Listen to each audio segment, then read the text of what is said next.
Die vlam moes altyd brand. Vandag is dag 18 en ons is tans by die goue kandelaar waar ek vanoggend met jou gesels oor die vlam wat 'n simbool is van die Heilige Gees. Nou natuurlik, sonder die werking van die Heilige Gees kan die kerk van Jesus nie die lig vir die wêreld wees nie. Ja, sonder die Heilige Gees kan die kerk nie tot volle uitdrukking kom nie en daarom stuur Jesus sy disippels na die bofortrek om te gaan wag totdat hulle aangedoen was met krag uit die hoogte. Nou by hierdie stasie bid ons verder vir die kerk en by die aansluiting bid ons dan dat die gemeente in die besonder ruimte sal maak vir die werking van die Heilige Gees. Daar in Efesiërs 4 vers 30 waarsku Paulus en hy sê, en bedroef nie die Heilige Gees nie. In 1 Tessalonisense 5:17 sê Paulus, en blus die Gees van God nie uit. Ja, waar die Heilige Gees egter toegelaat word om mense se lewens te lei, daar vind ons die herlewingsvure brand. Nou terwyl elke herlewing deur die eeue sekerlik unieke eienskappe vertoon het, vind ons 12 wat karakteristiek was van die vroeë kerk. Ja, hierdie eienskappe wat ons in Handelinge hoofstuk 2 vind, was as ware die vrug van die uitstorting van die Heilige Gees. Die vroeë kerk was ongetwyfeld 'n kerk in herlewing gewees en ek is van mening dat hierdie teken sigbaar sal wees en sigbaar sal word in gemeentes waar daar ruimte gemaak word vir die leiding en die werking van die Heilige Gees. Ja, by hierdie stasie bid ons dat die vrug wat ons by die vroeë kerk bespeer het, ook in ons eie geloofsgemeenskap teenwoordig sal wees. By die bestudering van hierdie gedeelte sien ons dat na die uitstorting van die Heilige Gees op die dag van Pinkster, daar 'n besondere liefde vir gebed was. Daar was 'n liefde vir die woord van God. Hulle het volhard in die gemeenskap, as ook in die breking van die brood. Vrees vir die Here het op elkeen gekom. Daar was wonders en tekens.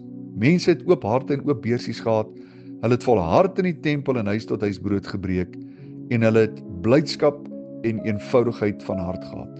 Ja, daar was ook 'n liefde vir lofprysing en aanbidding onder God se mense en daar was 'n groot evangelisasie ywer en laastens was daar 'n besondere gees van volharding gewees.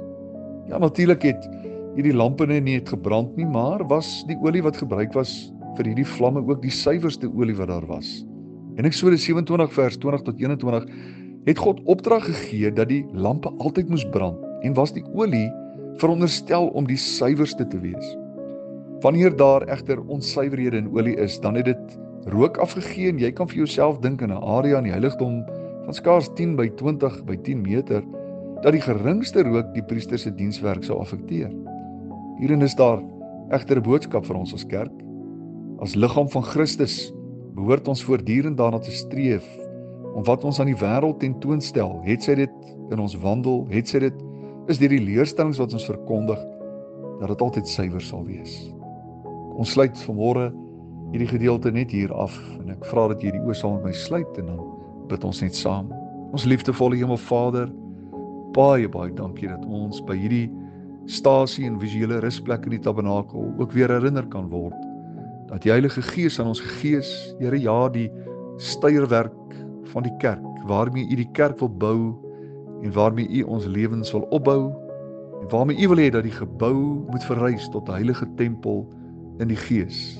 En Here, dis die gebed van my hart dat hierdie 12 tekens, hierdie eienskappe wat in die vroeë kerk was, ook hierdie jaar ons deel sal word en Here, dat ons onsself daarvoor sal beywer en Here, dat ons in alles wat ons doen, dat ons leer en lewens suiwer sal wees as 'n ware refleksie van die lewe van Jesus.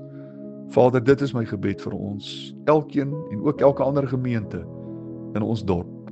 Dis my gebed in Jesus se naam alleen. Amen.